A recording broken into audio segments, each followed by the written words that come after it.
When I started my walk with God, I started with zeal and passion because we were taught that faith gives things, and it is true. It remains true eternally.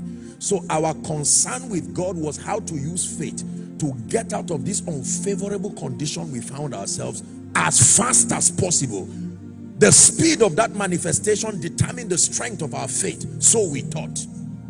So that means, God, if you can take me out of this poverty in 1 week, translate me from one room to a 3-bedroom flat, wipe my tears, give me visa, change my life. These things are wonderful. You see, I mentioned visa and someone smiled. Are we together? Visa.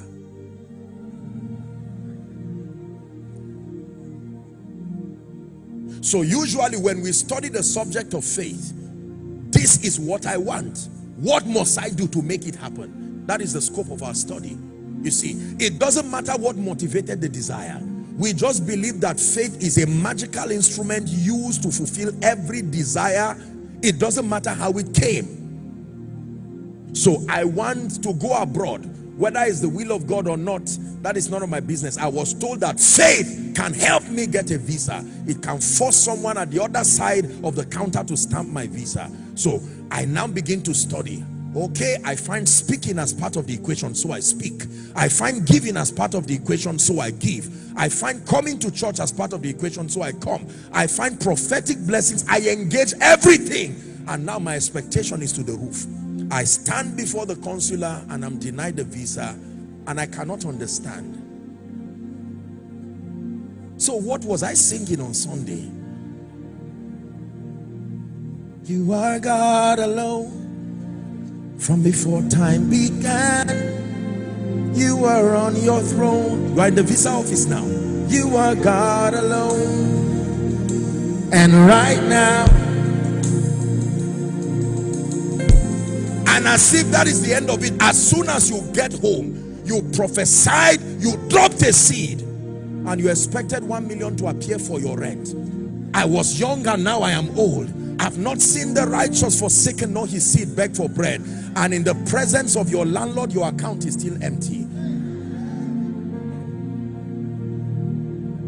And then you say, God, what is the name of what we are doing? I have practiced everything I read in Kenneth Hagin's book.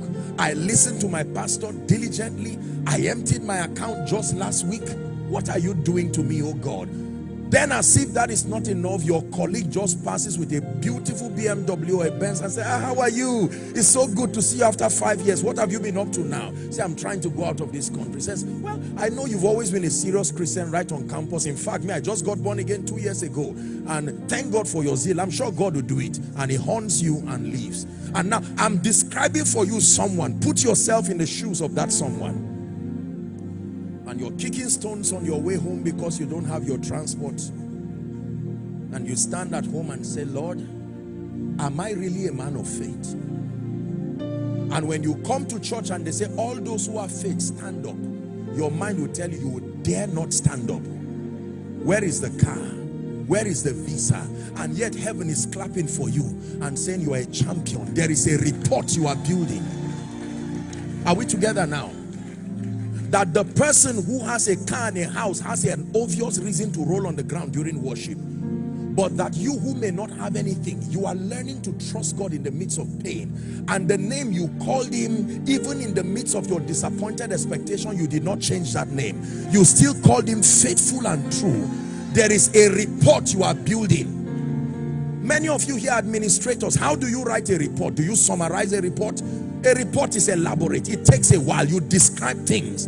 The Bible says you are obtaining a good report. So you find out that what made you cry last year, if the landlord comes back, you are still eating. I'm going to call police, and no problem. You've been threatened with police. That fear has gone away. You tell the man, please sit down, we're all humans. If you want, take me to the police, I'm still going. It's not desperation, it's growth. Something has happened to you that what would have made you have this magical fear-driven fast, fear-driven prayer that is not of faith.